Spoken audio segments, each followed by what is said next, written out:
je voulais commencer par ce 50e anniversaire du jumelage entre mai 1972, à l'époque de Gaston Defferre, et maintenant 5 mai 2022, puisque il y a une chronologie qui est effectivement très douloureuse, dans la mesure où la Russie actuelle avait effectivement déjà accaparé la Crimée en particulier déjà en février 2014. Et finalement, c'est en février 2022 qu'à ce moment-là, la Russie de Poutine a voulu accaparer l'Ukraine entière.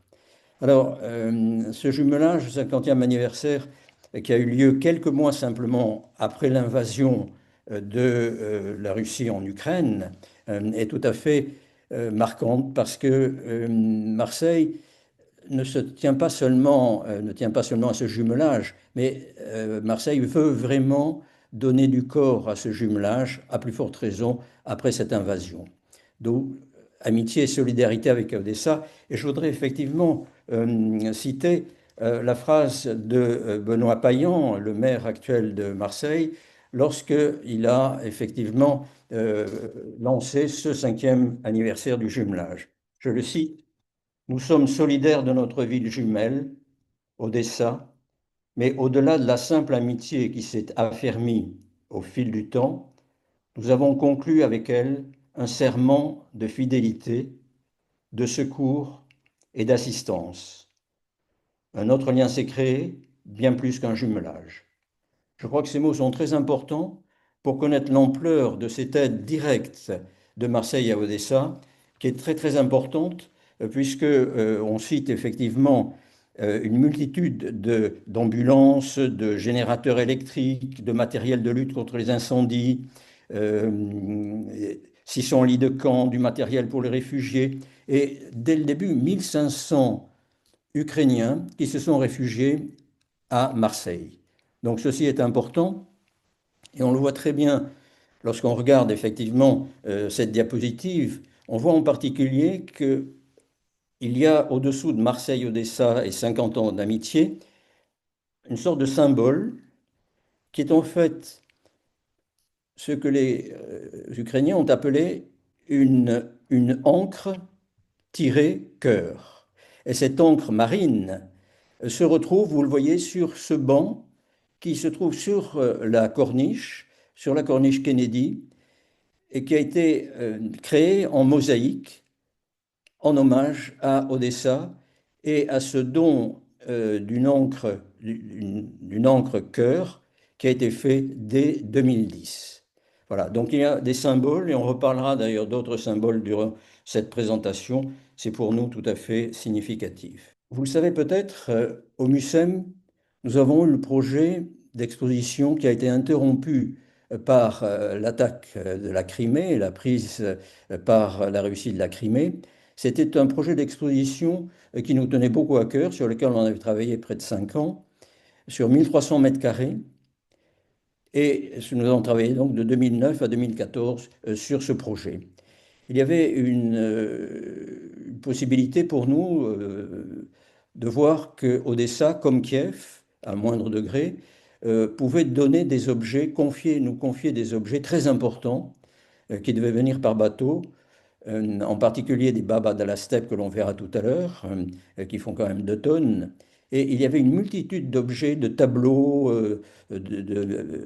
toute une série d'objets très caractéristiques d'Odessa que nous aurions montré à ce moment-là pour son histoire, pour sa civilisation, pour ce commerce dont on reparlera. Donc cette exposition s'appelait donc Les chemins d'Odessa. Elle a été publiée finalement, le catalogue, puisque l'exposition n'a pas eu lieu, le catalogue a été repris dans un numéro spécial de nos cahiers slaves. Et là, si vous voulez, vous voyez ici à gauche et à droite, c'était le début de l'exposition, c'est avec l'idée de montrer à l'Europe, puisque le MUSEM a une assez grande audience en Europe, montrer à l'Europe ce qu'était l'Ukraine et Odessa en particulier, à cette époque où elle était beaucoup moins connue, si vous voulez, qu'elle l'est maintenant pour les raisons que tout le monde sait. Cette exposition, vous voyez ici, c'était la Galerie du Temps à gauche, et il devait y avoir même des gerbes de blé qui devaient osciller justement et montrer effectivement le départ, l'art gréco-scythe, etc., pour arriver à la période contemporaine. Et à droite, nous avions ce que la très grande et très bonne scénariste nous avait proposé, le forum, le forum d'Odessa, avec à l'arrière-plan l'escalier Potemkin, une reproduction évidemment avec des proportions adéquates de l'escalier Potemkin, avec derrière cet escalier justement, qui crée un vide, des films muets qui devaient passer. Voyez. Donc regardez ceci, et tout ceci se développait sur 1300 mètres carrés, ce qui est assez important. Cette exposition n'a pas eu lieu, mais ces conférences sont un peu euh, déroulement, si vous voulez, c'est un déroulement de ce que l'on pensait à l'époque pouvoir réaliser. Donc, vous voyez le plan que je vais suivre, les quelques points que je vais développer. Semblance et dissemblance entre les deux villes-mondes, deux ports origines antiques, une grande insistance sur Marseille et les Marseillais et Provençaux, les négociations grecques à Marseille, et enfin un thème tout à fait important sur naufrageurs et contrebandiers, les escrocs et les bandits, à la fois dans la Moldavanka et dans le panier à Marseille. Semblance et dissemblance, j'ai essayé de faire le point très rapidement, de préciser quelques points seulement. Vous le savez, Odessa et Marseille sont deux créations grecques à la même époque, au VIe siècle avant notre ère.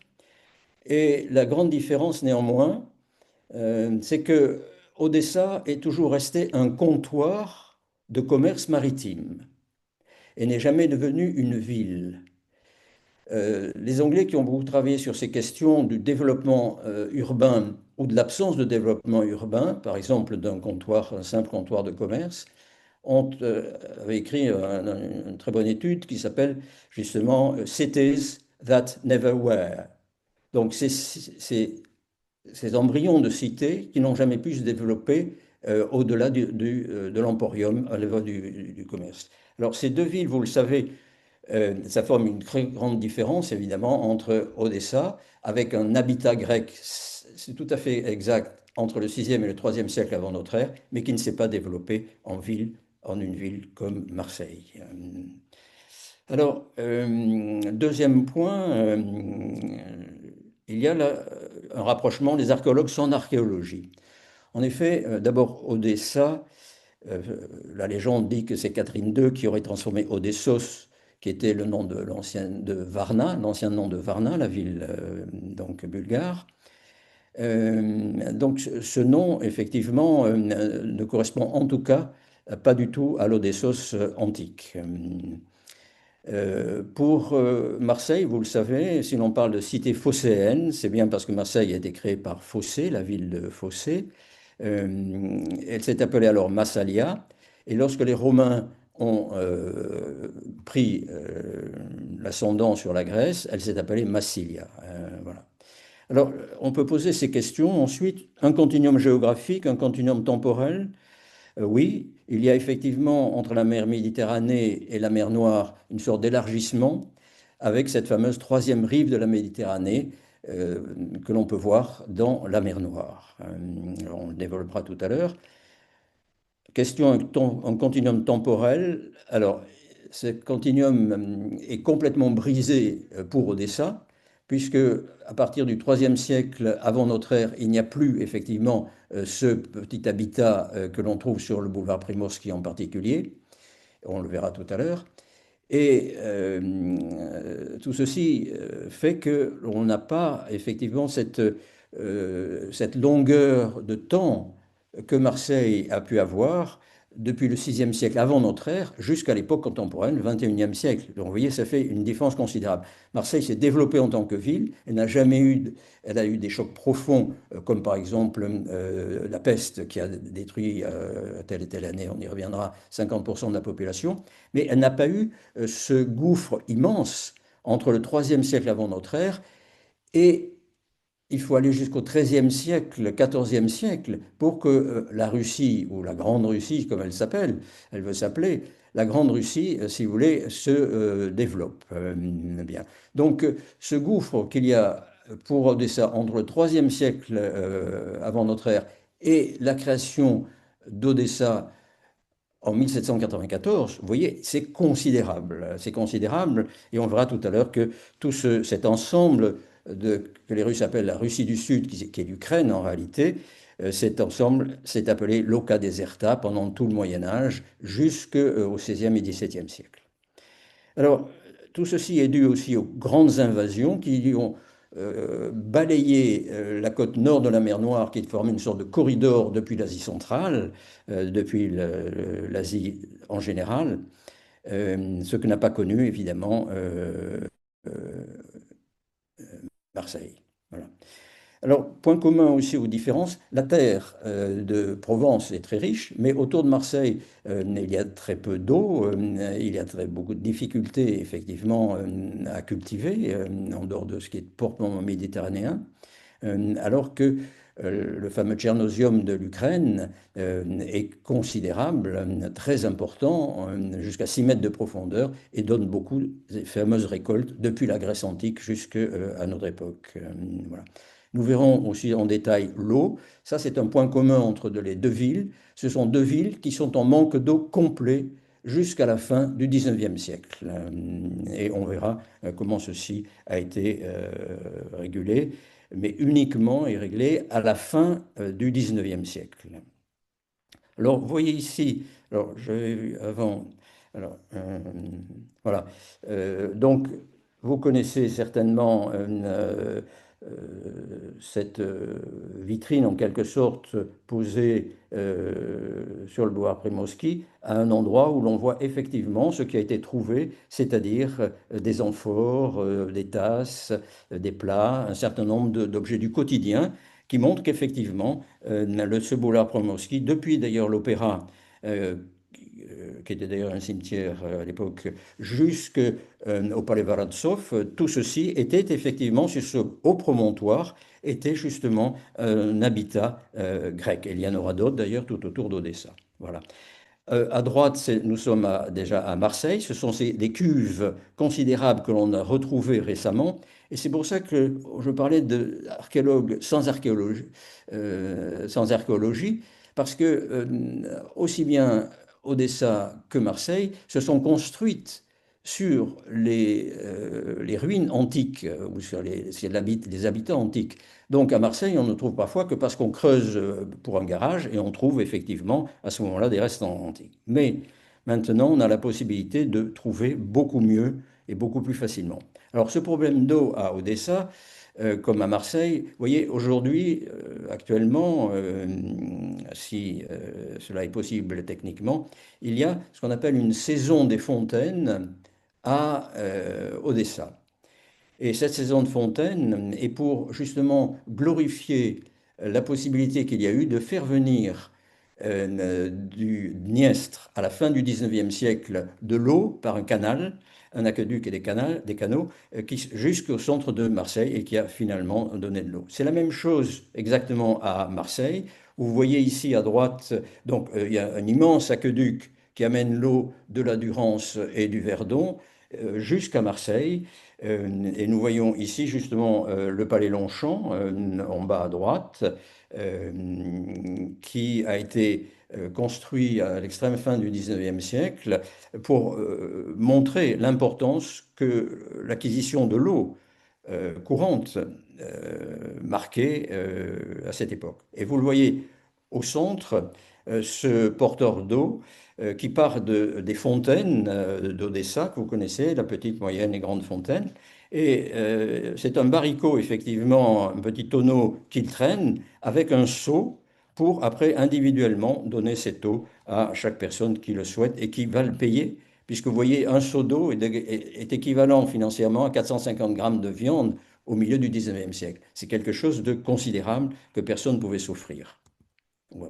Alors ici, j'ai repris cette gravure de Boccaccini de 1837 parce que justement, elle montre qu'il n'y avait pas de grand escalier jusqu'à cette époque. Il a été imaginé dès 1825-26, mais il n'a pas encore été construit. Et c'est pour ça que Pouchkine, qui aimait beaucoup se baigner, disait en remontant que que la pente est raide. Mais là, on le voit particulièrement bien. Alors, les escaliers ont été donc absolument essentiels à Odessa comme à Marseille pour rejoindre donc que la ville haute rejoigne la ville basse, c'est-à-dire le port qui existe là, ce que Walter Benjamin appelait ce morceau d'ailleurs. Alors, ce sont deux escaliers qui ont voulu comme des escaliers géants, effectivement. Celui qu'on a, il n'y a pas très longtemps, appelé Potemkin, effectivement, dans les années 20. Euh, en face, l'escalier monumental de la gare Saint-Charles, qui lui est beaucoup plus récent, 1927. Alors que l'autre, c'est 1825, le projet 1841, où il est vraiment réalisé. Il y a d'ailleurs 104 marches à Marseille et 192, même si on les a réduits, un peu réduits, pour Odessa. Donc vous voyez, ce sont deux escaliers qui sont tout à fait symboliques de la puissance de la ville et du lien que le port exige.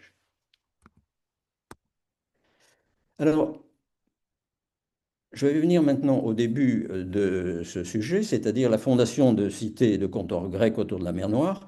Et Platon disait à la même époque, d'ailleurs quand ça a été créé, ces comptoirs, ces cités sont comme des grenouilles autour d'une mare. Et effectivement, lorsque vous regardez la carte de droite, celle de gauche montre plutôt les formes de civilisation qui se sont développées, gréco-siques par exemple.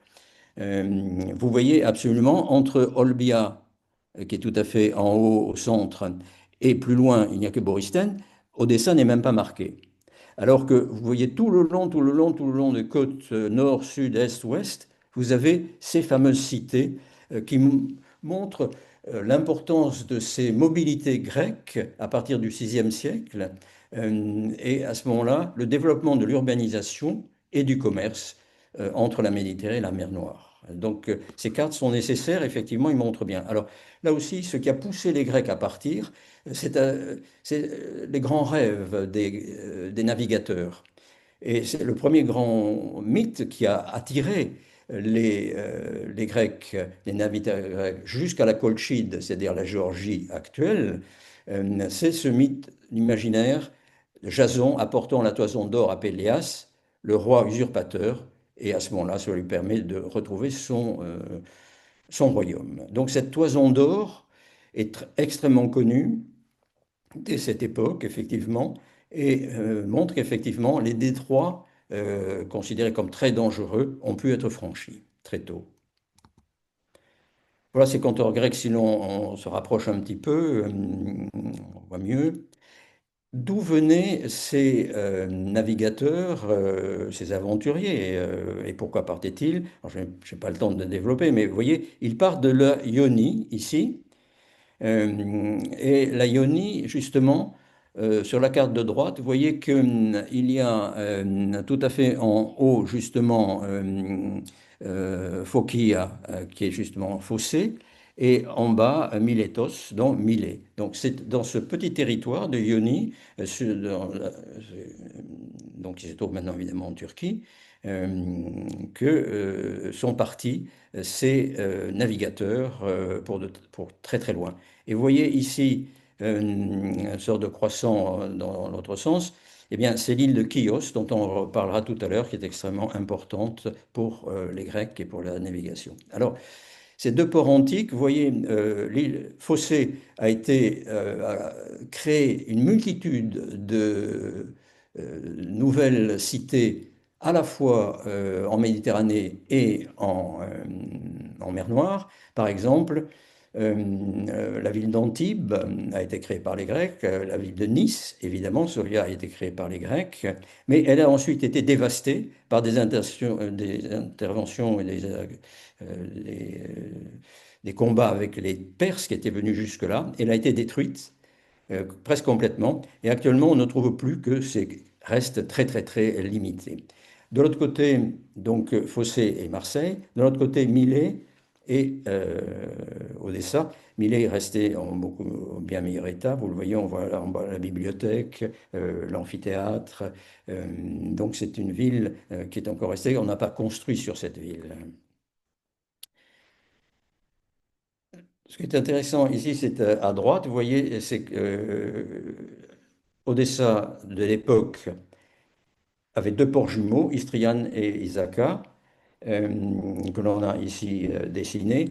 Tout ceci est un petit peu hypothétique, mais je crois que ça vaut la peine effectivement d'essayer de voir comment les choses fonctionnaient et si c'est possible. Alors ici, nous voyons plus clairement cette petite carte qui était faite pour des élèves de troisième ou de quatrième ou de troisième d'un lycée de Marseille, le lycée Thiers, je crois.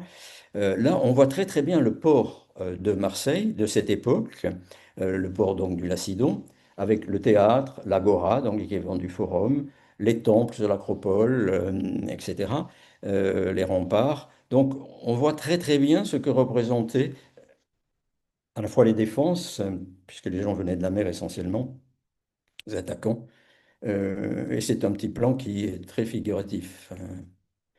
Alors justement, nous voyons ici des épaves de bateaux grecs. Tout à l'heure, on se demandait, pendant longtemps, l'archéologie de Marseille n'avait rien donné. Et puis, depuis quelque temps, parce qu'on a des possibilités, vous voyez, maintenant, on a des appareils qui permettent de voir sous la terre ce qu'il y a, alors qu'avant, ça n'existait pas. Et donc, on peut trouver des restes, par exemple ici, de bateaux grecs du VIe siècle avant notre ère, qui ont été magnifiquement conservés par les vases marines. Il y en a trois comme ça. Voilà, donc les Grecs sont venus à ce moment-là dans ces villes et ils ont en particulier été appréciés par les Grecs dans la mesure où très rapidement la ville d'Athènes a eu la moitié de son blé qui venait justement de ces régions-là, de la région d'Odessa et des environs d'Olbia, à côté d'Olbia. Vous le voyez ici, c'est vraiment la civilisation gréco-scythe, avec un roi scythe à gauche, effectivement, et à droite, vous avez à ce moment-là, à l'envers, vous avez un épi de blé. Ce qui montre, c'est ce que je parlais du fil d'or du blé entre Odessa et Marseille, ce blé qui a fait la fortune d'Odessa, eh bien, nous le voyons depuis l'époque antique, lorsque, effectivement, les Scythes étaient les gendarmes, en quelque sorte, les archers de la ville d'Athènes, et les Scythes laboureurs, dont parle Hérodote au 5e siècle, vont, je cite, c'est Hérodote qui parle, ils sèment du blé non pour le consommer, mais pour le vendre. Hein. Et ce témoignage d'Hérodote est extrêmement important parce qu'il date de l'époque où justement ces choses-là se faisaient. Alors, les plans à l'antique, on les retrouve évidemment à Odessa en damier et on le retrouve à Marseille avec le Decumanus par exemple qui est ici, malgré toutes les constructions qui ont pu se faire. Et nous trouvons donc cet héritage antique avec en particulier les bâtiments évidemment des musées d'archéologie. Il existe à Marseille un remarquable musée d'archéologie méditerranéenne, alors qu'il est plus général, plus large quand même à Odessa. Et vous le voyez, voilà le musée à gauche, le musée donc d'archéologie. Et en haut, ça date du 7e siècle, un dénommé Marco Dente, qui vivait au 16e siècle, au début du 16e siècle, avait déjà dessiné exactement ce que l'on retrouve à Marseille. Ça, c'est quand même très caractéristique. Et nous avons évidemment ici le fameux musée archéologique d'Odessa, qui était avant la bibliothèque, avec la statue, évidemment, que l'on connaît, la grande statue grecque de Lacan et ses fils. Alors, tout ça, ces statues grecques, nous les trouvons donc dans le musée d'Odessa.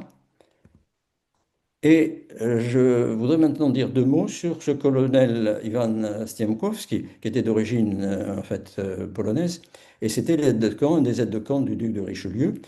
Il a l'énorme mérite, il a vécu très peu de temps parce qu'il est mort de la tuberculose, malheureusement. C'était l'aide de camp et euh, Richelieu appréciait à la fois son courage dans la guerre, puisque lui-même était le responsable militaire de la Nouvelle-Russie, entre guillemets, et en même temps sa puissance considérable au niveau intellectuel. Et c'est lui qui a donc fondé la première société odessite d'archéologie.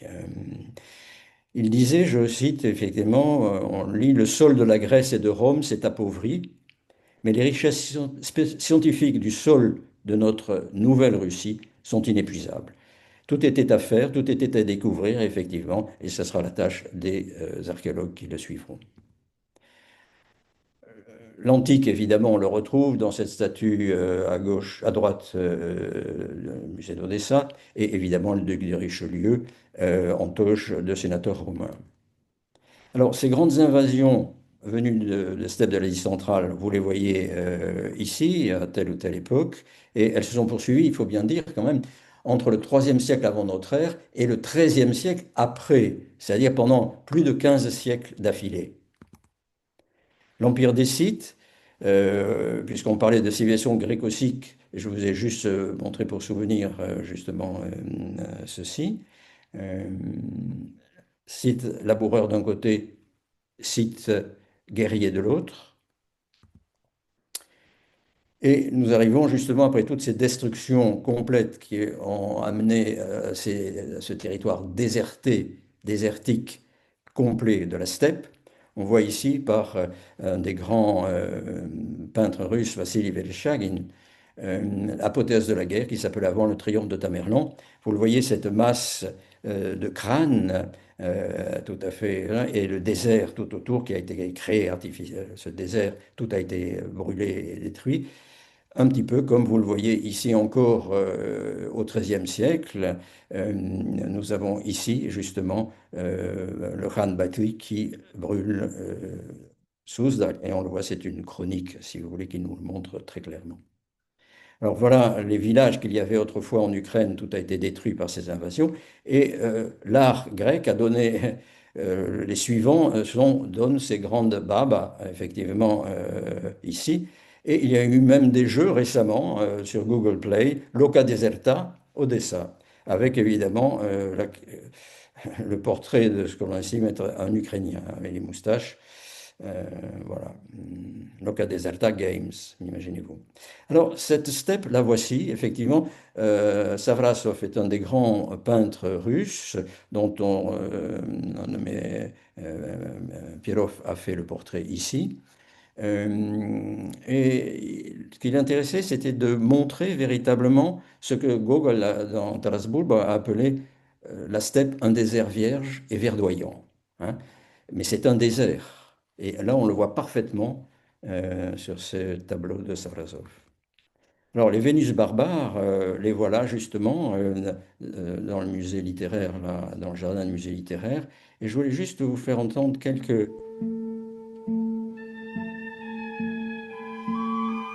C'est une musique de Borodine sur justement la steppe, les steppes de l'Asie centrale.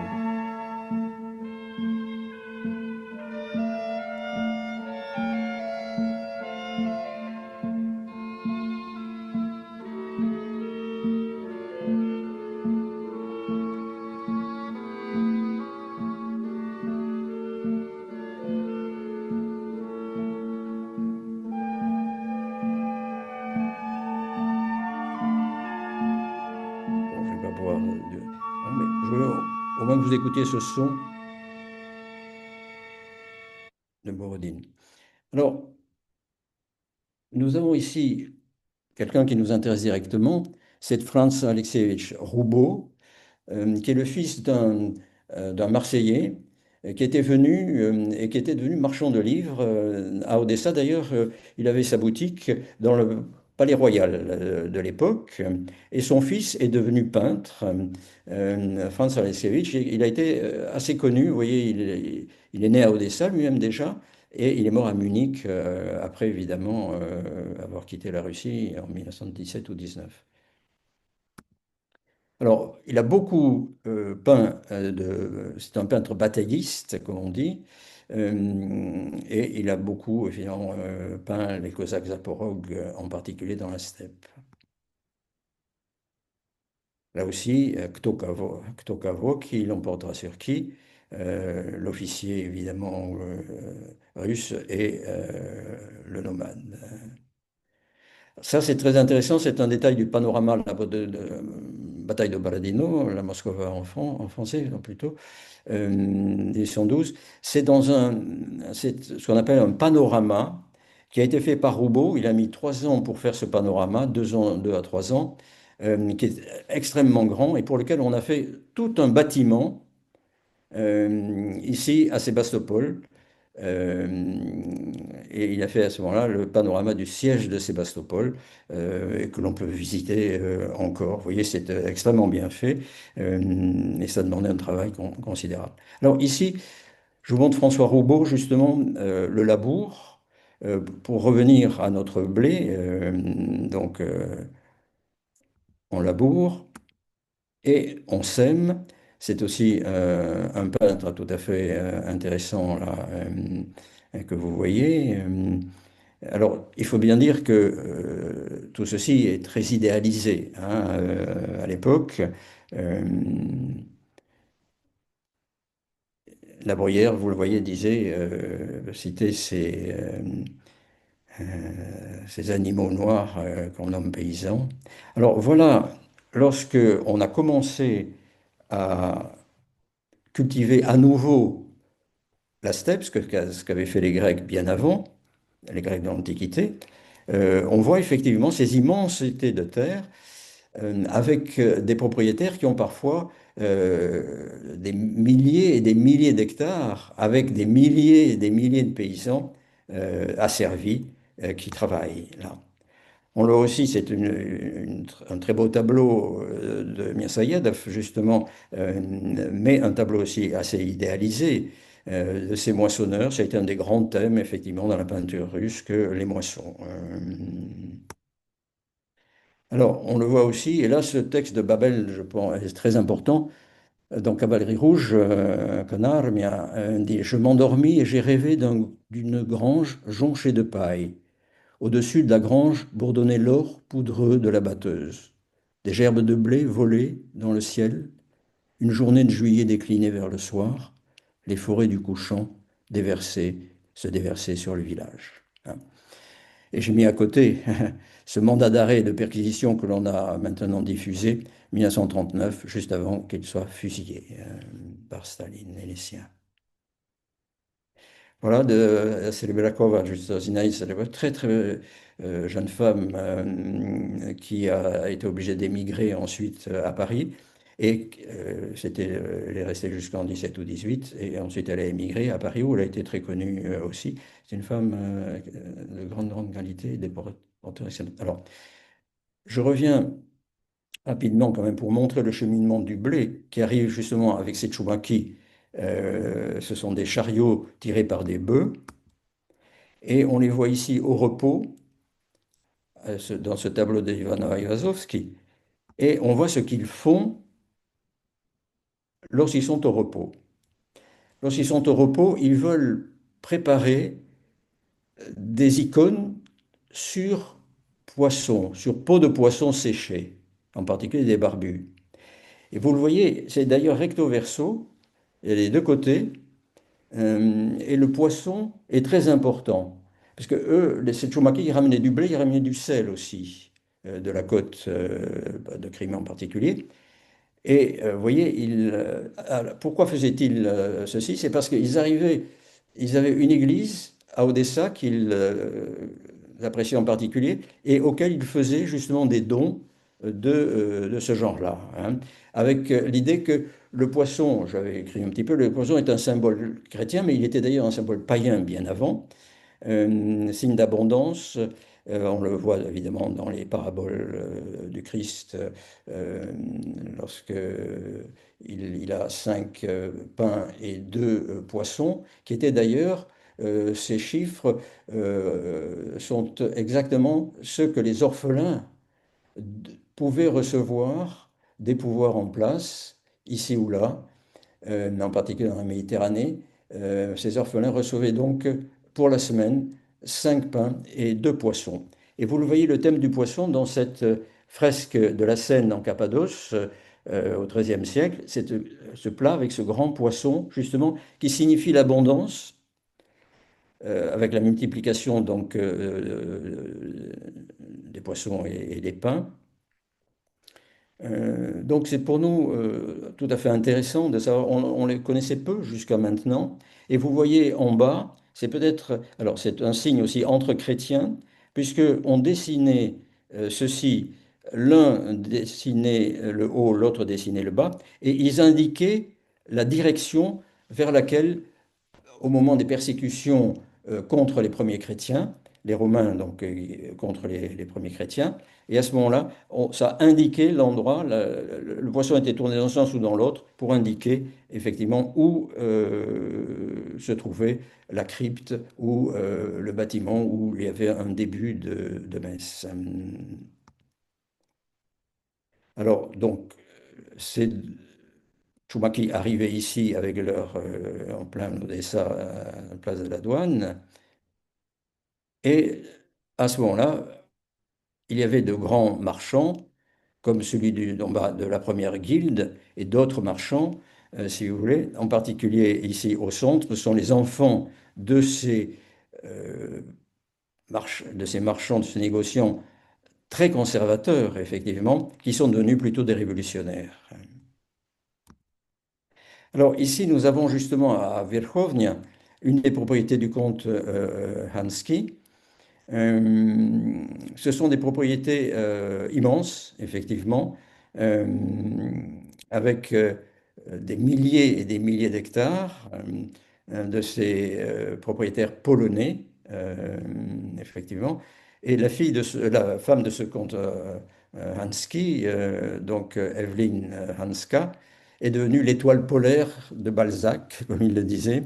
Je n'ai pas le temps de raconter, mais vous le savez certainement, cette Evelyn Hanska s'ennuyait mortellement dans cette propriété, qui était, comme disait Balzac, qui est allé la voir là, c'est un petit Versailles, effectivement. Et il dit, les propriétés, les champs du comte Hanski, ce sont pas vraiment des champs, c'est aussi grand qu'un département, hein, c'est le terme qu'il utilise. Alors, comment allait-il là-bas? Bien justement, c'était avec une troïka, justement, ou autre. Euh, et il y a ici alors, je ne sais pas si je vais y arriver. Ah, vous trouvez ça? Oui, voilà. Une très belle romance.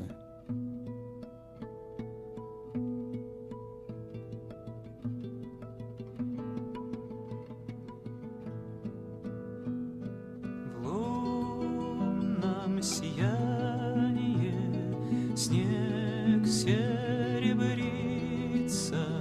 вдоль по дороге, троечка мчится, динь-динь-динь, динь-динь-динь, колокольчик звенит, этот звон, этот звук много мне говорит. В лунном сиянии ранней весной. Voilà, nous avons vous avez peut-être reconnu, c'est donc Alek Pagudin qui chante ainsi il y a déjà un certain nombre d'années. Mais c'est une des très belles romances tristes, j'ai commencé à le faire en Russie. Alors, ce blé arrivait après la douane, il arrivait ici dans ces entrepôts.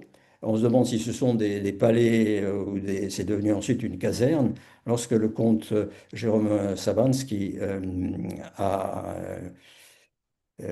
opté pour la révolution polonaise de 1931 et donc il a été immédiatement, tout a été séquestré par le pouvoir russe de l'époque.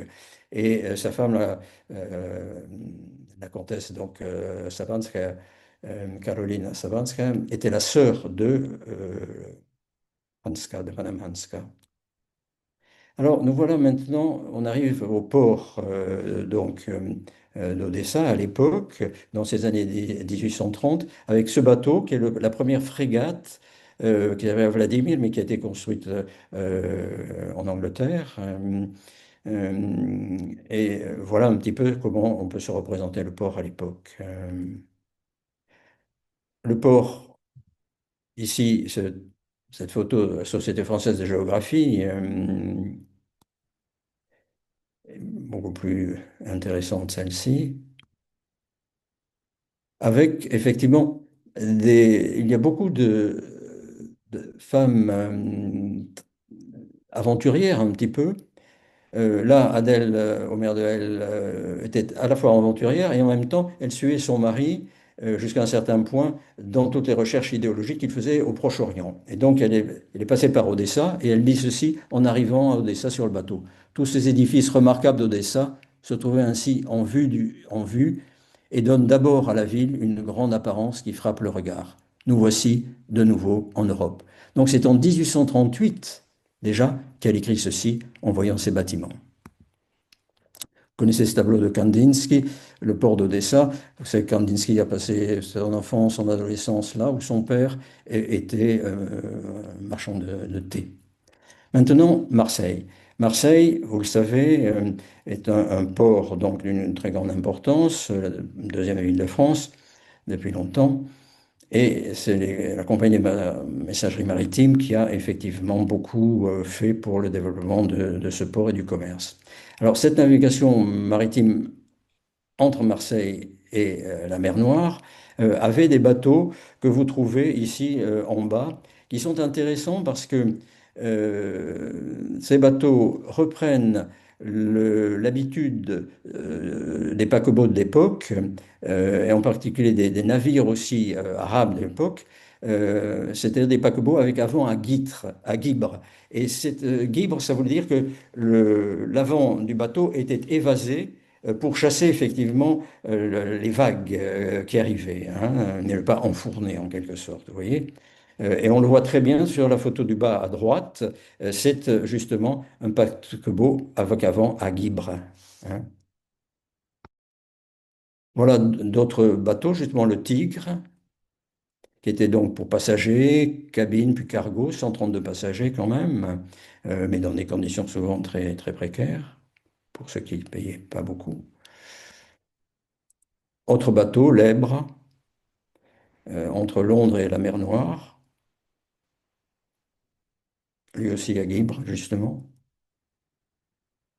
Et là, nous passons à ce moment-là à nos Français, pour savoir qui étaient ces Français qui viennent dans le sud de la Russie. Ici, ce sont les Français dont on lit leurs exploits, si je puis dire, dans les romans russes du début du 19e siècle, en particulier avec le gouverneur et le petit garçon, avec à ce moment-là, un peu plus tard, les jeunes filles modèles en quelque sorte, les petites filles modèles, comme la comtesse de Ségur, on a évidemment détaillé un certain nombre. Il y avait tous les petits métiers, vous voyez, depuis les grands, le militaires, ingénieurs, administrateurs, négociants, banquiers, propriétaires fonciers, puis après les précepteurs, les enseignants, les modistes, etc., hein. Donc il y avait toute une gamme de Français qui, après la Révolution, étaient partis, comme par exemple le coiffeur de Marie-Antoinette Léonard, qui s'est retrouvé à Odessa. Donc c'était un nombre très important, et aussi un nombre très important de gens. Beaucoup sont morts de faim, sont morts de froid, et on sait maintenant que sur 600 000 soldats et officiers de la Grande Armée, 60 000 seulement sont revenus en France, hein. Euh, alors, beaucoup de Russes, de Français, sont restés de ces soldats. Parfois, ils ont été même secourus par des Russes et ils sont restés en Russie. Donc là, il y en avait un certain nombre. Ici, je vais surtout insister sur les Marseillais, les Provençaux, que l'on trouve dans ce que l'on appelait à l'époque la Russie du Sud, c'est-à-dire l'Ukraine actuelle. Nous avons ici beaucoup de commerçants, de négociants, d'hommes d'affaires, d'agriculteurs, et deux ici militaires qui sont très intéressants pour nous. Il y a eu beaucoup d'études sur ces militaires français. C'est en général des polytechniciens qui ont été envoyés par Napoléon à Alexandre Ier après leur entrevue à Erfurt en 1807. Et il a fallu 3 ans pour convaincre tel ou tel étudiant qui terminait ses études à la Polytechnique pour les convaincre de partir en Russie. Et Potier, comme Fabre, on verra aussi les autres, font partie de ce groupe de jeunes polytechniciens qui sont partis créer l'Institut des ponts et chaussées en Russie, à Saint-Pétersbourg. Et en particulier, les deux ont dirigé ce nouvel institut. Nous allons le voir tout à l'heure. Alors, vous voyez, le premier, donc, je vais maintenant voir en détail un petit peu cette personne. Parmi les marchands et négociants les plus connus à cette époque, c'est Antoine Baron de Saint-Joseph, qui a toujours été très très proche de Marseille, et qui a été un des premiers grands négociants à Kherson à la fin du XVIIIe siècle, puisque Odessa n'existait pas vraiment à ce moment-là, elle n'est créée qu'en 1794. C'est aussi un grand spéculateur et il a trompé très souvent le pouvoir, c'est le pouvoir de Louis XVI, effectivement, euh, avec des sortes de détournements de fonds tout à fait considérables qui seraient aussi sanctionnés considérablement cette fois-ci. En tout cas, il a surtout eu une très grande idée, très belle idée, c'est de faire une véritable révolution du commerce maritime en en exigeant que tout ce qui partait vers le nord, vers Arkhangels en particulier, ce qu'avaient fait les Anglais et faisaient encore les Anglais, de détourner ceci à cause des glaces qui, pendant 6 mois, bloquent de toute façon ce commerce, le transporter vers Odessa. Et cette révolution copernicienne, en quelque sorte, le commerce maritime se dirige vers le sud et non vers le nord, a été essentielle. À l'époque napoléonienne, il devient le premier maire de Marseille, dans 1805-1813, et il achète cette très belle propriété au marquis de Forcalquier que vous avez ici à gauche. Donc, un livre a été écrit sur ce sujet, et qui est assez intéressant, effectivement. Il y a alors des écrits beaucoup plus scientifiques qui ont été faits à nos collègues de la Sorbonne. M. Van Rijsmorter a écrit sa thèse, à vrai dire, quasiment sur ce sujet, et c'est tout à fait remarquable parce que c'est fondé sur toutes les archives. Alors, un autre provençal, le baron Jean Reynaud. Alors, ils ont été créés barons uniquement pour leur action en tant que négociants, hein. Alors, celui-ci a été un personnage extrêmement important au début de la création d'Odessa. Il a créé une grande demeure en pierre dans lequel il a casé un hôtel, une bourse, un casino, le théâtre, une salle de bal. Donc tout était centré et c'est vrai que c'est le premier centre de la vie économique et sociale d'Odessa. D'ailleurs, Pouchkine était descendu dans son hôtel, justement dans cette demeure à l'époque. Il avait aussi, on le voit en bas, une propriété sur 40 hectares quand même, propriété à Petite Fontaine. Et nous voyons ici à droite un de ses descendants, Mikhail Alexeyevich Reynaud, comment dire en russe, Reynaud. Voilà. Donc on voit ici, c'est une première gravure montrant Petite Fontaine ici, tout à fait au début du 19e siècle. Les Reynaud donc étaient devenus extrêmement riches, lui en particulier. Vous voyez l'entrée d'une de ses propriétés, l'autre propriété au boulevard des Français, 15 et 17, il avait construit très vite, un peu comme tout le monde à ce moment-là, des fortunes absolument colossales. Alors, Charles Sicard est aussi extrêmement intéressant pour nous. C'est un Marseillais. Il est originaire donc de Marseille. Et il est venu très tôt, en 1804, à Odessa. Un ami de Richelieu, commerçant avisé. Et vous le voyez, il porte à la main gauche ce fameux huit reflets, qui était donc le signe de son statut social, si vous voulez. Il était devenu quelqu'un d'important. Il aura sept enfants, dont un enfant naturel qui s'appelait Charles Sicard aussi, et qui deviendra un personnage aussi connu et important. Euh, et malheureusement, il est mort dans une tempête de retour de Trieste, où il avait aussi le blé qu'il a envoyé à Trieste. Il voulait vérifier certainement quelque chose, et il est mort dans cette tempête en 1830. C'est un tableau, une peinture de Léo, en fait, Lagorio, en italien, un génois, partie de la noblesse génoise d'ailleurs.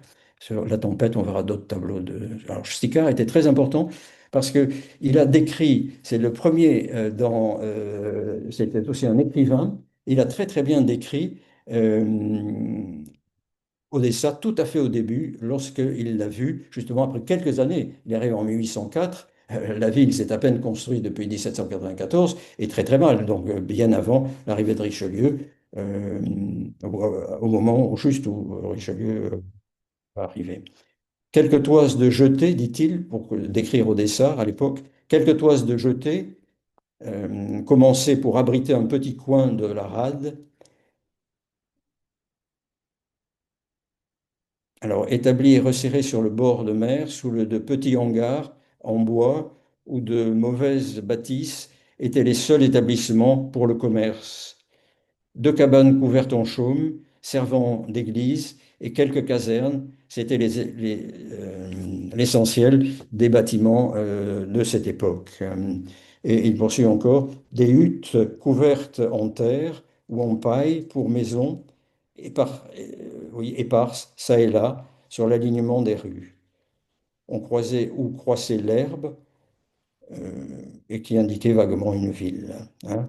Et c'est Richelieu qui justement va reprendre tout cela, qui avait été commencé par de Ribas, mais de façon extrêmement maladroite et limitée. Alors, après Odessa, et à partir d'Odessa, c'est la Crimée romantique qui va être peinte, si vous voulez, par de très bons artistes comme justement Lagorio que l'on a vu tout à l'heure, et qui montre l'enchantement, évidemment, de la Crimée, où vont se diriger beaucoup de nos Marseillais qui y retrouvent finalement la chaleur, le côté, si vous voulez, esthétique aussi de la Provence. Voilà par exemple la baie de Laspi, donc très près de Faros en russe, où était la villa de Gorbatchev, villa, vous voyez laquelle, à droite. Et cette baie de Laspi va justement inspirer un certain nombre de Provençaux, et en particulier Guillaume Rouvier. Ce Guillaume Rouvier est né à Marseille aussi, et c'est un des plus grands propriétaires fonciers en Crimée.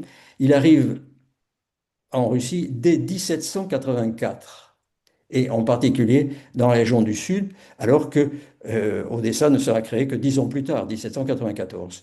Donc c'est quelqu'un qui va être très proche du gouvernement impérial, qui veut absolument développer l'agriculture, la viticulture, les élevages de moutons, etc., en Crimée et dans le sud de la Russie, comme on le disait à l'époque, et en particulier dans cette vallée de l'Aspi qui va séduire Rouvier. Vous le voyez ici, cette gravure qu'il représente. Il ne faut pas oublier que non loin de là, en Crimée, on trouvait essentiellement des chameaux, vous le voyez dans la petite gravure de droite, des chameaux qui étaient l'héritage évidemment d'une bande turque, du Mont ottoman, qui avait été chassé par Catherine II de ces régions, et qui était là depuis des siècles, hein, effectivement. Donc les chameaux étaient toujours présents à Odessa comme ailleurs à cette époque. Alors voilà l'enrichissement de ce Guillaume Rouvier. Vous voyez, un élevage, il aura jusqu'à 100 000 moutons, mérinos, qu'ils ont fait venir d'Espagne, et en partie, il y en a un ou deux qui venaient de Rambouillet, mais essentiellement d'Espagne. La viticulture aussi, qu'ils vont beaucoup développer. Et puis, l'ostréiculture et la pêche sur cette île qu'il a achetée de Jar-il-Goch, qui est assez long, 43 km, dans le province de Kherson. Et là, justement, il a développé l'ostréiculture à côté de ses autres ressources, et il sera suivi par son gendre. Alors, ce gendre, justement, c'est un des jeunes polytechniciens qui est parti en Russie. Évidemment, ils arrivent en 1810, 1812 arrive, et par conséquent, les Français, considérés comme espions ou autres, sont exilés, relégués, plus exactement, d'abord à Yaroslav, puis ensuite à Irkoutsk. Et c'est quelqu'un qui va devenir ingénieur général, c'est Charles-Michel Pottier, et va devenir aussi le gendre de Rouvier, de Guillaume Rouvier, et à ce moment-là va continuer à faire fortune aussi dès qu'il aura pris sa retraite.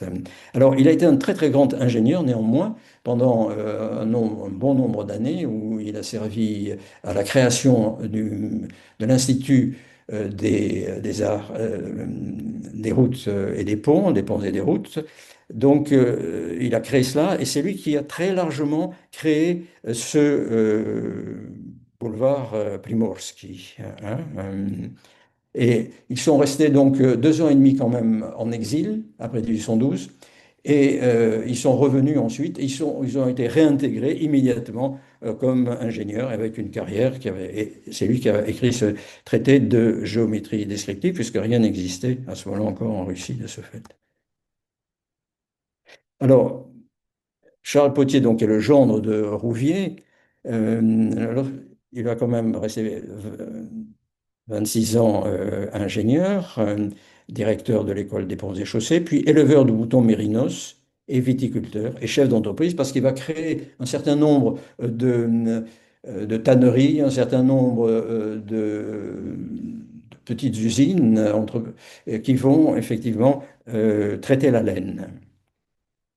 Donc ces mérinos, c'est tout à fait essentiel, ça fait une grande richesse pour eux et pour la Russie en même temps. Parmi aussi les grandes familles de cette époque, il y a cette famille William Seton Olive. Donc Olive, évidemment, c'est l'aspect très marseillais, effectivement. C'était des grandes familles de Marseille, mais qui, au moment de la Révolution, avaient des parents et autres. Sa mère en particulier était une duchesse qui, évidemment, risquait d'être guillotinée et les enfants disparaître. Donc, ils sont partis aux États-Unis. C'est pour ça que lui, il s'appelle Seaton parce qu'il est né aux États-Unis, à New York, en fait. Il a été un grand propriétaire ensuite en Crimée. Avec son épouse, qui lui avait déjà apporté aussi un certain nombre de milliers d'hectares. Et voici justement la propriété, ça c'est l'entrée de la propriété à gauche en haut, et cette très jolie gravure très charmante et certainement très arrangée, si vous voulez, de la Crimée à l'époque de cette propriété. Voilà. C'est quelque chose qui est très connu en crié, Mukhalatka, justement, et c'est un peintre allemand, un dessinateur allemand qui a fait ça en 1824. Alors voilà le second donc, de nos polytechniciens. On n'aura pas le temps de voir les deux autres, mais le second, Alexandre Fabre, qui est né à Tourette, donc en Provence, et qui a été ingénieur polytechnicien aussi détaché en Russie pendant quand même 23 ans, et premier directeur donc, de l'école des ponts et chaussées. Il est un peu plus âgé que 3 ans près, je crois, que Pottier. Vous voyez, ils ont créé ceci avec les finances évidemment de l'État russe. Et lui-même était de Tourette. Il se trouve que c'était quelqu'un qui était très attaché à ce. C'est près de Fayence, Tourette, c'est en face, en fait.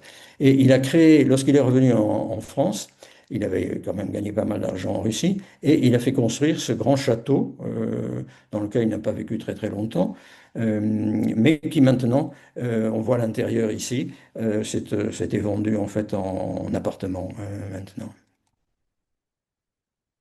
Alors nous avons maintenant la quatrième partie, les négociations grecques d'Odessa à Marseille.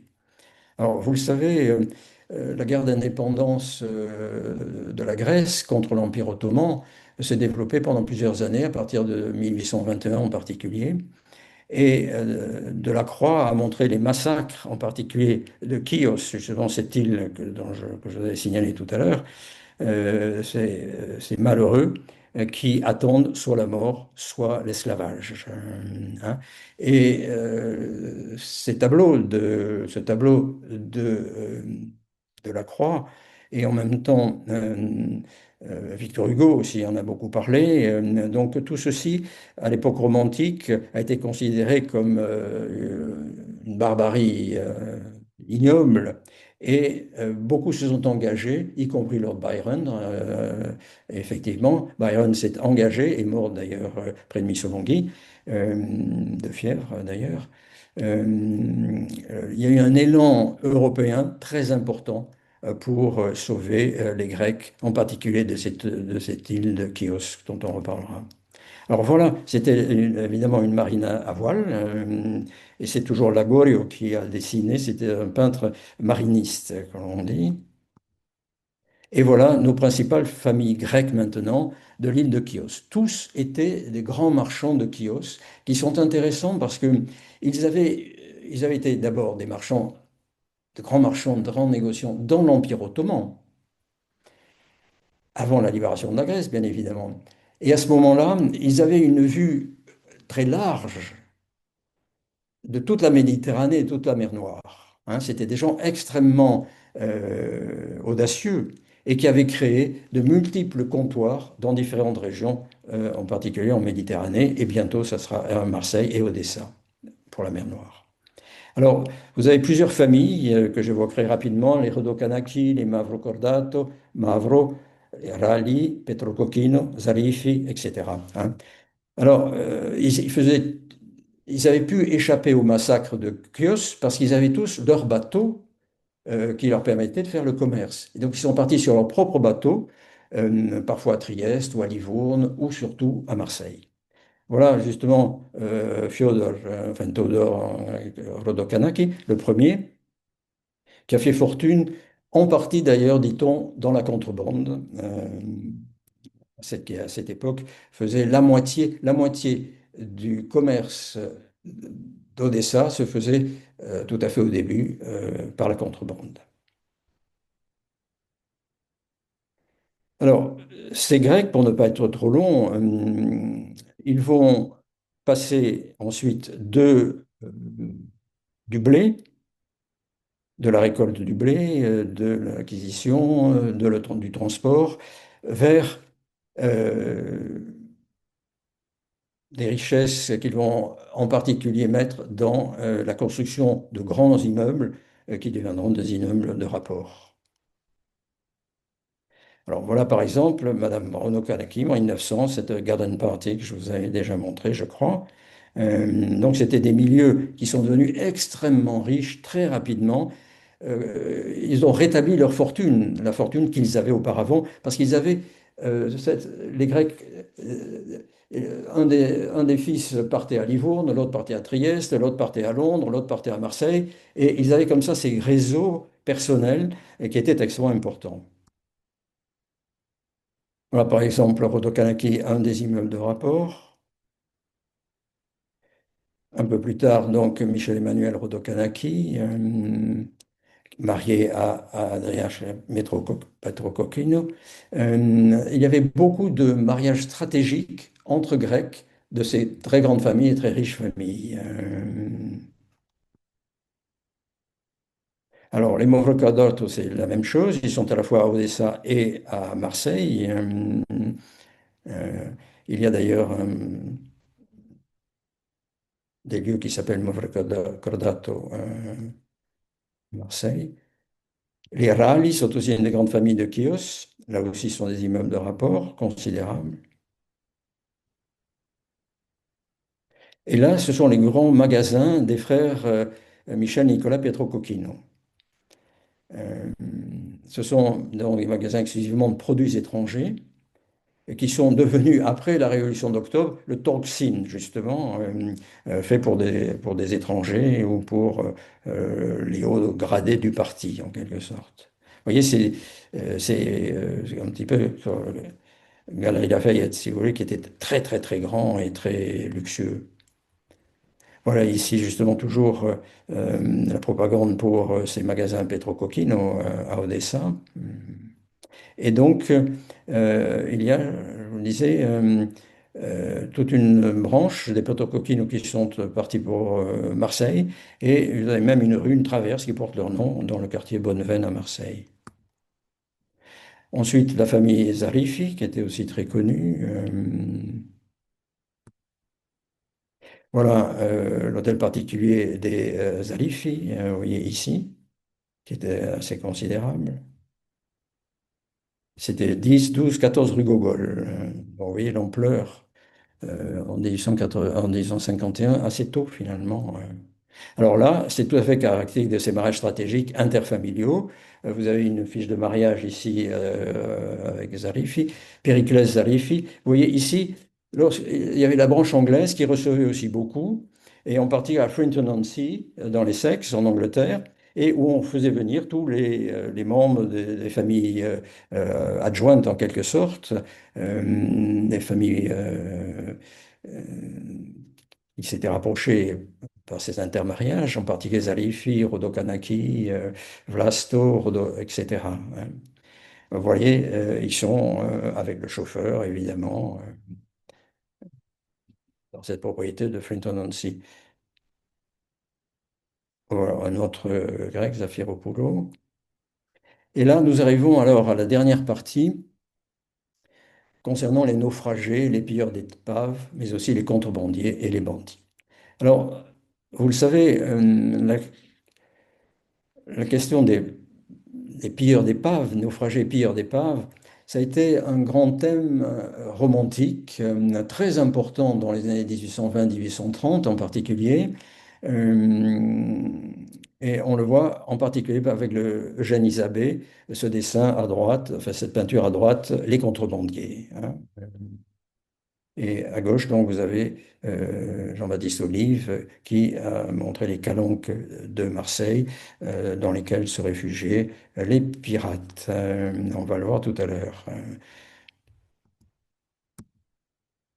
Alors, les naufrages, comme vous l'avez dit tout à l'heure, étaient extrêmement fréquents malheureusement à cette époque.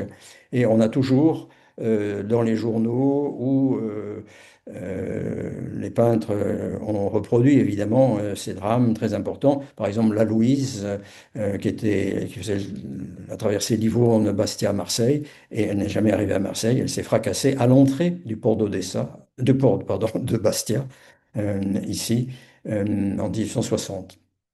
À droite, ce qui est intéressant, c'est que c'est Victor Hugo, donc, dans Les Travailleurs de la mer, qui a fait justement ce dessin. C'est un très très bon dessinateur, vous le savez. Et il a montré justement ce naufrage. Alors, nous avons ici donc les contrebandiers. Toujours ce grand peintre Aivazovski qui nous intéresse. La nuit, les contrebandiers, qui date de 1836. Donc c'est toujours la pleine période où on est attentif à ces contrebandiers qui, en même temps, sont des naufrageurs. Hein. C'est-à-dire ceux qui créent les naufrages, en particulier en mettant en mettant de grands feux à tel ou tel endroit pour tromper évidemment le capitaine du bateau, et qui à ce moment-là vient se fracasser sur les rochers que l'on ne voit pas, mais qui sont absolument, qui sont légèrement sous l'eau. Voilà. Donc ça, c'était un métier permanent. Alors, donc, on voit ici ces contrebandiers qui attendent effectivement que le vent se lève et qu'il y ait quelques malheurs ou qu'il crée quelques malheurs. Avec Gorky a beaucoup travaillé sur ce thème, les contrebandiers, lorsqu'il était jeune en particulier. Il a été lui-même docker à Odessa et il a beaucoup écrit, en particulier dans cette nouvelle, Tchelkach, qui est tout à fait fascinante. Alors voilà justement les contrebandiers naufrageurs. Ici, en 1884, c'est la blotte d'Ivan Aivazovski. C'est Ivan Aivazovski. Nicolas Ier aimait beaucoup ses peintures. Il disait, écoutez, vous êtes le tsar de la mer, moi je suis le tsar de la terre. Hein, c'était ce qu'il a indiqué à Aivazovski. Là aussi, les contrebandiers, vous voyez qu'ils sont sur le côté.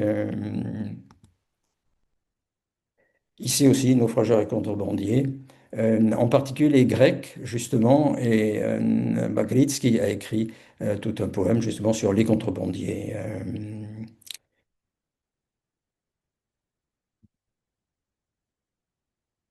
Encore, justement, de ce peintre Alexandre Dragov, qui est mort très jeune d'ailleurs.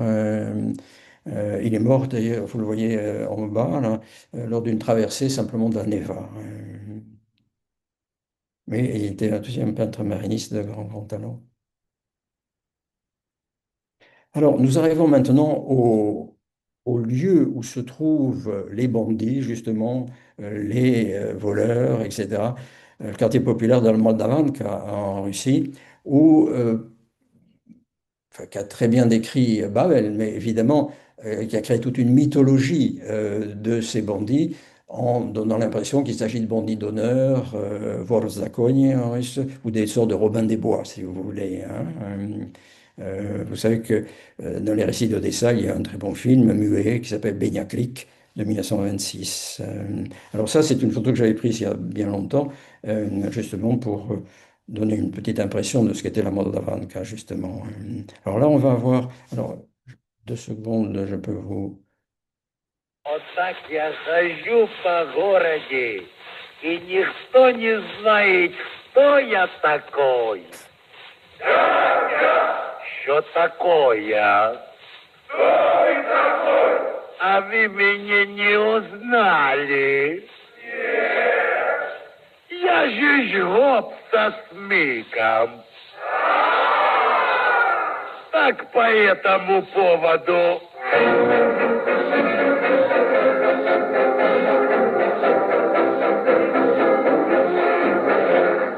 Жил-был на Подоле гоп со смыком, славился своим подзистым криком.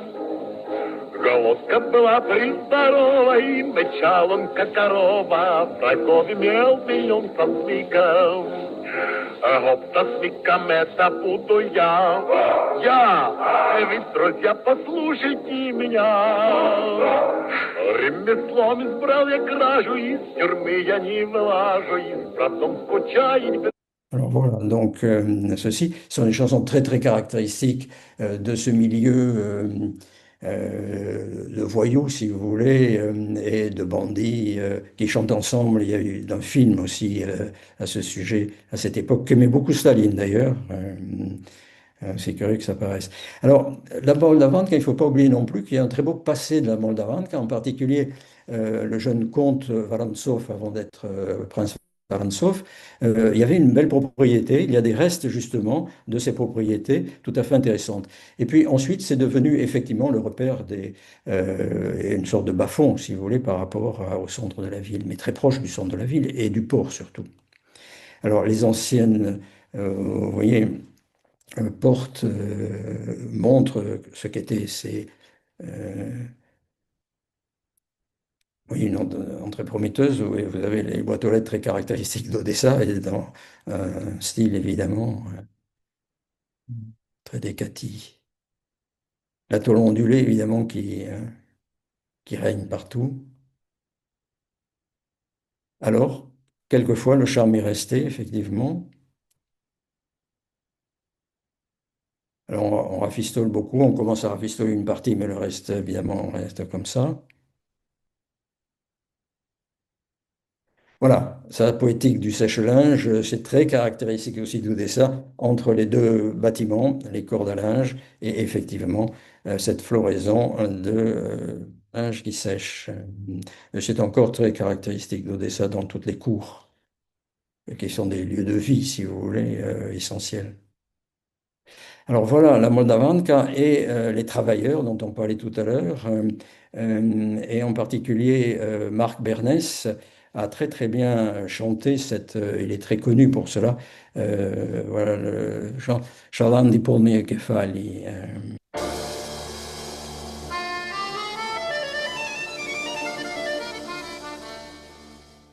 Шаланды полные кефали,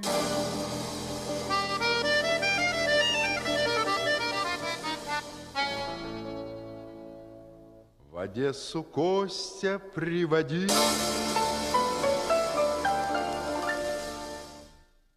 И все бендюжники вставали, когда в пивную он ходил. Синеет море за бульваром, каштан над городом цветет, и Константин берет гитару и тихим голосом поет.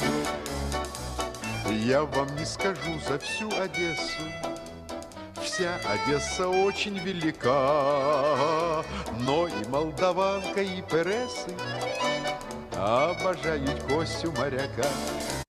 Voilà, il chantait donc Odessa et la Moldavanka. C'était un film, une chanson qui illustrait un film. Voilà, maintenant, c'est lui aussi le bois sans soif, et ici, l'invalide et le colporteur. Et c'est vrai que le Pasternak, jeune peintre, a beaucoup peint justement ces milieux de pauvreté que l'on trouve dans le Moldavanka. Alors, évidemment, dans ce domaine des bandits, les papillons de nuit, c'est-à-dire les prostituées, en fait, ont été, comme dans un port, extrêmement nombreuses. Et elles ont été décrites remarquablement par deux grands écrivains, Alexandre Kouprine et Simeon Yushkievich. Vous avez ici donc le carnet de santé en quelque sorte à gauche, et puis la personne à droite, effectivement. Et ce qui est intéressant aussi là, c'est qu'il y a justement une liste des milieux sociaux d'où venaient les prostituées. Et vous voyez ici, il peut y avoir des jeunes femmes de la noblesse ou des hauts fonctionnaires, des fonctionnaires. Il y avait, enfin, etc., des marchands, la petite bourgeoisie, des paysannes. Vous voyez, c'était la grande majorité, 47% et quelques, des femmes de soldats, 7,2, etc. Donc, c'est des statistiques qui étaient faites à l'époque et qui sont tout à fait intéressantes d'un point de vue social, justement. Alors, Couperin a écrit un livre très très connu qui a été traduit en français et réédité il n'y a pas très longtemps, qui s'appelle La Fosse. Hein, La Fosse. Et c'est effectivement vraiment un roman tout à fait prenant par la façon dont Couperin décrit évidemment ces situations. Et c'est la même chose pour Yushkevich, en particulier son roman La Rue. Hein. Alors voilà justement les ventes privées de jeunes adolescents. Hein, une jeune adolescente ici, montrée par la Maquerelle, effectivement, qui souvent c'était des enfants des prostituées qui ne pouvaient pas ou ne voulaient pas les garder et que l'on vendait en quelque sorte au plus offrant le bourgeois qui est derrière. Eh bien, c'était la même chose en Asie centrale. Vassili Vereshchagin avait justement, a peint justement ce portrait où l'on voit ce malheureux jeune enfant de 5 ou 6 ans devant des vieux qui veulent l'acheter, vente d'un enfant esclave, si vous voulez, 1871. Oui. Et ensuite, alors là, tout à fait autre chose, c'est dans ce qu'on appellerait, ce qu'on appelait au 19e siècle, disons, les demi-mondaines, si vous voulez. Dans sa carriole, en quelque sorte, elle a un regard justement qui fixe. Et un critique avait utilisé cette expression pour rendre compte de ce tableau de Kramskoï, kaketka v kariecie. Hein. Et c'est son regard qui permet de voir qu'elle fixe quelqu'un pour effectivement lui offrir la place qui est à côté d'elle et qui est vide. Hein. Donc ça, c'était Kramskoï avait, dit-on, alors il avait appelé ça l'inconnu, mais c'était effectivement cette demi-mondaine qui l'avait pas mal frappé, visiblement. Alors là, nous arrivons maintenant à la période soviétique, c'est tout à fait autre chose. Le jeune État soviétique, vous connaissez ce mot que l'on prête à Alexandra Kollontai, l'amour comme un verre d'eau. Hein. était très amoureuse de son cosaque, là, Pavel Debienko. Et ils se sont mariés, mais il était extrêmement infidèle et elle était très, très, très amoureuse de cette Debienko, elle qui a une vie sentimentale assez agitée. Et vous le voyez, Palavoi Vapros ici, avec les commentaires, ici à gauche, chaque jeune femme du Komsomol, membre du Komsomol, est obligée d'aller vers lui, autrement c'est une petite bourgeoise, hein. Et de l'autre côté, justement, c'est le jeune Komsomol qui doit satisfaire ses désirs, hein. Voilà. Donc ça, c'est la première Union soviétique des années quasiment de la guerre civile, à la fin de la guerre civile, si vous voulez. Alors évidemment, il s'en suivait la nécessité des hôpitaux publics, en particulier publics israélites qui étaient parmi les meilleurs. Et puis maintenant, les bandits. Et donc ici, Kishinovski, qui était un ami de Pasternak d'ailleurs, de Léonie Pasternak, a beaucoup peint ce milieu des bas-fonds. Et par ici, voilà, je tiens le voleur. Et ce voleur va se retrouver en prison. Il a très bien, c'est un petit tableau, mais qui montre très très très bien ce que pouvait être une prison à Odessa à cette époque. Lui est vraiment un peintre d'Esside, il est né, il est mort, il a vécu longuement et il est mort à Odessa aussi. Alors là, c'est le fameux l'héroïsation des gangsters et du milieu d'Odessa à Marseille, c'était le cas. Il y a eu plusieurs films, vous connaissez Borsalino évidemment hein, pour Marseille et Beñat pour Odessa. Deux films aussi ont été tirés, donc l'un des récits d'Odessa de Babel, l'autre de Eugène Sacomano, qui était un journaliste qui s'était intéressé à décrire les bandits, justement dans son livre Les bandits d'Odessa, et qui a été à la base du film de Jacques Deray, Borsalino, avec évidemment Delon et l'autre. Voilà.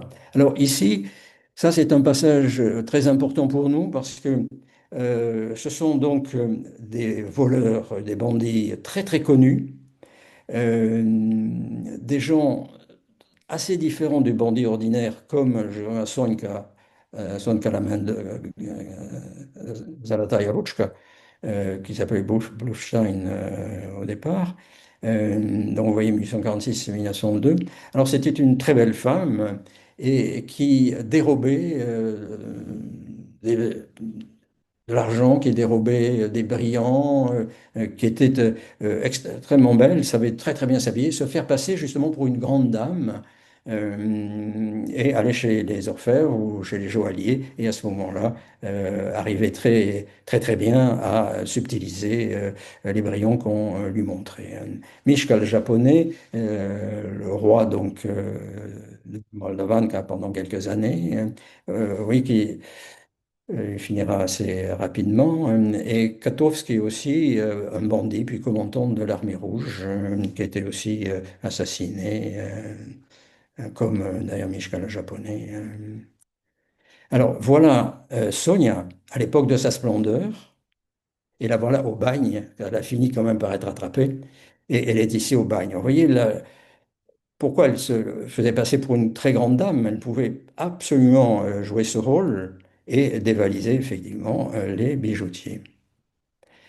Alors, Tchekhov, dans l'île de Sakhalin, a décrit Sonia Zolotaïevitchka, et Sonka d'ailleurs, elle appelait plutôt Zolotaïevitchka, et il montrait que c'était une vieille femme totalement décatie, totalement, hein, qui était déjà au bord de sinon de la folie, du moins de la décadence. Voilà, la voyant, on lui mettre les fers en Sibérie. Et vous avez à côté sa fille, il y a eu trois filles dont elle s'est très très préoccupée, mais il y en a une d'elles, Taba Blustein, qui est devenue une cantatrice assez connue. Et elle allait donc dans ses tournées de ville en ville, et elle allait toujours voir les bijoutiers. Et au bout de quelques mois ou une année, on s'est rendu compte que chaque fois qu'elle allait dans une ville, un bijoutier était dévalisé. Et c'était effectivement cette Tabac Bluestein qui avait repris les traditions de sa mère. Alors, Sandka, il faut dire aussi, euh, a été quelqu'un d'admiré considérablement parce qu'elle n'était pas, ce n'est pas qu'une petite voleuse, c'était quelqu'un qui avait son style et surtout qui avait une idée, c'était donner une chance à des enfants très pauvres, miséreux, de gagner leur vie en volant. Et à ce moment-là, elle a créé une véritable école pour les enfants déshérités, en quelque sorte, c'était très bien organisé, avec un spécialiste et puis des exemples. Par exemple, il travaillait avec des mannequins et à ce moment-là, on mettait des petites clochettes sur le mannequin et il fallait absolument prendre l'argent à l'intérieur d'une veste, par exemple, sans faire sonner les clochettes. Donc c'était tout un art qu'elle a développé à cette époque. Alors pour brouiller les pistes, et vous voyez cette photo de gauche, c'est en fait un cénotaphe de Sonia Lamendor au cimetière Vagansk, dans lequel on met des gerbes, on met des fleurs, etc., sur une sorte de cénotaphe où ne se trouve pas évidemment la Sonia en question, qui a été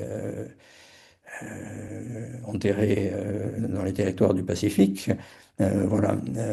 Et vous avez aussi à droite un repris de justice 2 fois condamné à mort et devenu général du NKVD, Naftali Frenkel.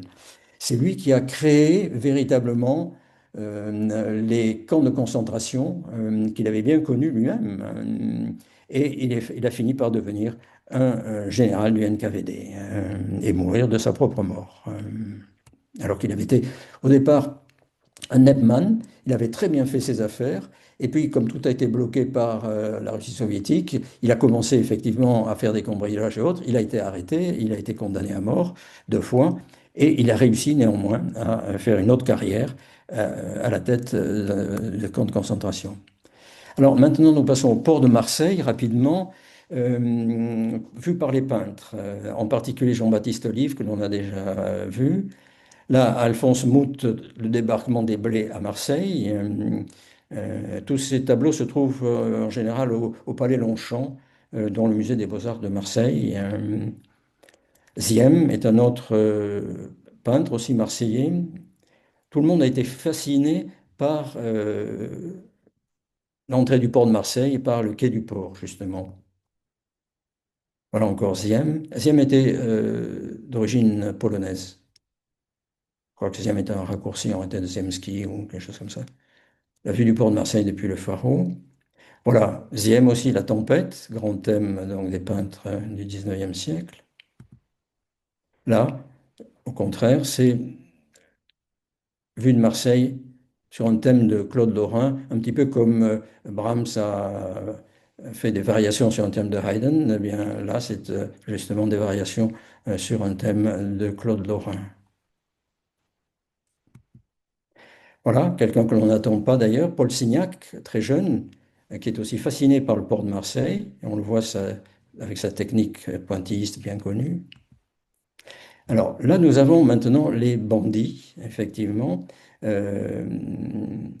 qui se retrouvent dans cette île du Rioux, la côte est du côté gauche, justement ici, et donc on ne voit pas, ils se cachent dans une calanque qui s'appelle la calanque des contrebandiers, justement, parce qu'on n'est pas vu comme ça du continent, si vous voulez, de la terre ferme.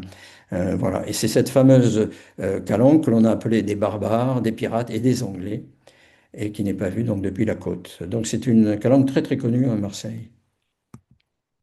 Alors maintenant, nous arrivons au pendant de la Moldavanka, le panier, et le milieu marseillais.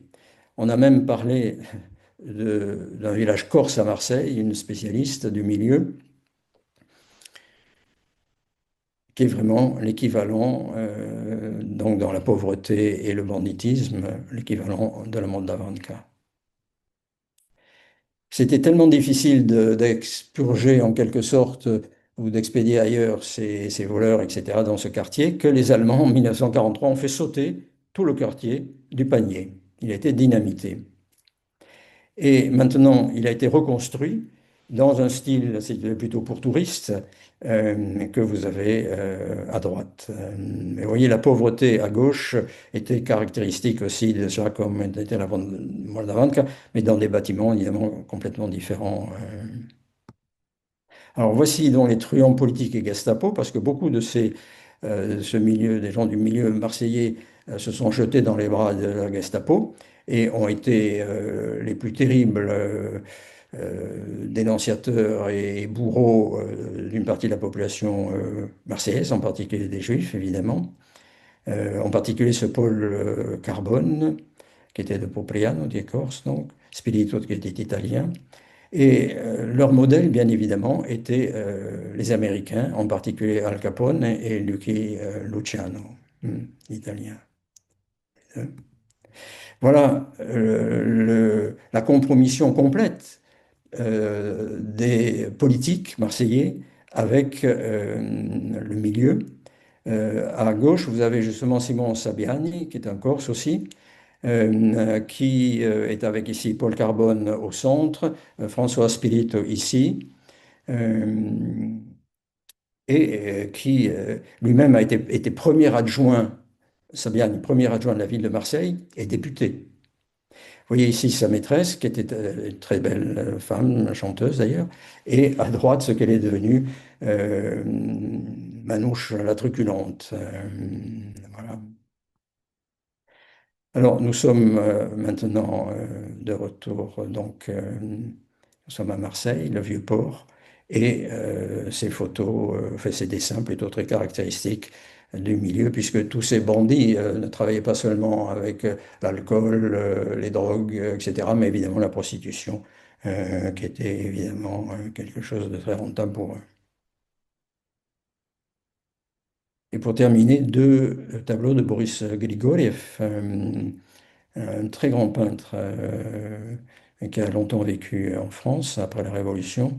Voilà une perle, le voyou et la prostituée, Marseille 1917. Et à côté, la prostituée, Marseille 1923, qui ressemble, je trouve, à une actrice assez connue maintenant. Enfin, pour terminer tout à fait, sur les bandits d'Odessa, on a un très beau chant de voyous qui rêvent de Marseille, des bandits d'Odessa qui rêvent de Marseille, qui est chanté par Vladimir Высоцкий. Стою я раз на стреме, держусь за карман, и вдруг ко мне подходит незнакомый мне граждан. Он говорит мне тихо, куда бы нам пойти, где б можно было лихо нам время провести. Он предложил мне денег и жемчуга стакан, чтобы я бы ему передал Софийского завода план. А он говорит: в Марселе такие кабаки, такие там девчонки, такие бардаки. Там девочки танцуют голые, там дамы в соболях, лакеи носят вина, а в горы носят фрак.